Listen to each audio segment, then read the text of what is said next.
मान से रुद्रे भेमतम त्यजत्वम। बोले पिताजी पहले तो जो देहाभिमान है ना उसको त्यागो। ये शरीर सब कुछ है ऐसा नहीं है, शरीर कुछ भी नहीं है। हम लोग शरीर के सुख के साधन बहुत करते हैं पिताजी, लेकिन आत्मा के सुख का साधन नहीं करते। जाया सुता दिशु सदाम ममतम विमुंच। पिताजी ये जो पत्नी में, पुत्र में और ये जो संसार में इतनी आसक्ति है ना, ये आसक्ति एक समय पर आकर के कम करनी चाहिए। ये आसक्ति संसार में से हटा करके स्वामी में आसक्ति करनी चाहिए, परमात्मा में आसक्ति करनी चाहिए। अब संसार से मन हटे कैसे और परमात्मा से मन जुड़े कैसे? एक बात कहूं,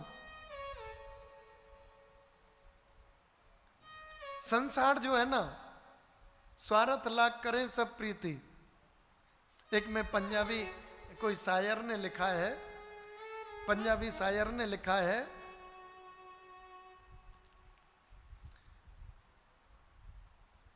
ये बहन बिरहा सब यार तेरे, ये बहुते रिश्तेदार तेरे, जे अजमाएगा झाड़ के पल्ला बह जाएगा, जे सच बोलेगा यार ते कल्ला रह जाएगा, जे सच बोलेगा यार ते कल्ला रह जाएगा। मुझे याद आती है कि ये कितना कोई कितना सटीक लिखा होगा। ये जितने भी संबंध है ना हमारे, सब मतलब के हैं। जब तक मतलब होता है ना तब तक सबको तुम प्रिय हो, और जिस दिन मतलब समाप्त हो जाता है ना, जिस दिन मतलब समाप्त हो जाता है उस दिन भाई भाई को अच्छा नहीं लगता, भाई भाई का शत्रु बन जाता। जब तक तुम सब कुछ छोड़ दोगे तुम सबसे प्रिय हो, और जिस दिन तुमने कुछ मांग लिया उस दिन तुमसे बड़ा शत्रु कोई नहीं है, तुमसे बड़ा शत्रु कोई नहीं है। ये जितने भी सांसारिक रिश्ते हैं ना, इन सब रिश्तों को बस निभाओ। अगर तुमने परखने की कोशिश की ना, मुझे एक बड़ा प्रसंग याद आ रहा है, सच्चा प्रसंग है। हमारे वहां, हमारे पास में ही ब्रज में एक पिता के 5 पुत्र, 5 पुत्रों में जो सबसे छोटे से जो बड़ा पुत्र, उसने कभी घर से कुछ भी नहीं लिया, हमेशा दिया ही दिया, सबको अपना माना, सबको हृदय से लगाया, सबकी सेवा की, सबको सुख दिया। लेकिन एक दिन ऐसा आया उसके जीवन में कि उसके जीवन में कोई, उसके शरीर में कोई रोग हो गया। रोग हो गया तो उसने अपने घर वालों से मांगा। वो हमारा बड़ा प्रिय मित्र, मुझे कोई शंका नहीं है ये बताने में, अपने घर वालों से मांगा कि भाई मेरे तकलीफ है, मेरे शरीर में कष्ट है, आप मेरी कुछ सहायता करो, मुझे कुछ दो। देना लेना तो दूर की बात, उन्होंने सीधा ही कह दिया हिस्सा करो, बंटवारा करो, बंटवारा करो। आप भरी पंचायत में भाई बैठे, 4 भाई बैठे, पिता बैठा, बहन बैठी और रिश्तेदार आदि बैठे। उसने हाथ जोड़ करके निवेदन किया कि मुझे अभी कुछ नहीं चाहिए, आप मेरा इलाज करा दो। महाराज सबके मुख सिल गए, सबके मुख सिल गए।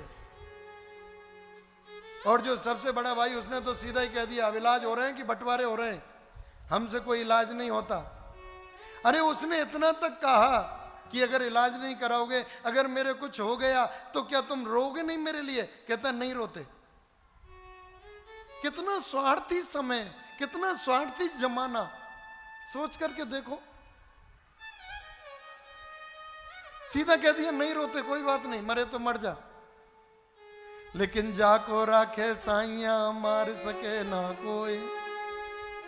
कहते हैं साहब जीवन में बुरे दिन भी आने जरूरी होते हैं, अपनों की औकात पता चलती है, अपनों की औकात पता चलती है।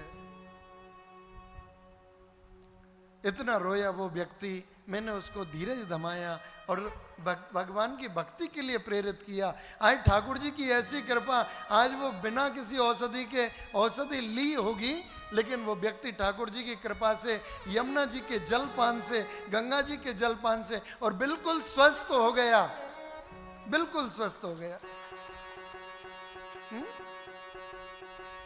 लेकिन आज जब वो बैठता है तो वही कहता है कि शास्त्री जी अपने देख लिए, हम सबको अपना अपना मानते थे, आज हमें पता, ये तो पता चल गया कि महाराज ठीक है, एक समय से अपना चरित्र चित्रण कर दिया, नहीं हम तो भले खेमे ही रह जाते।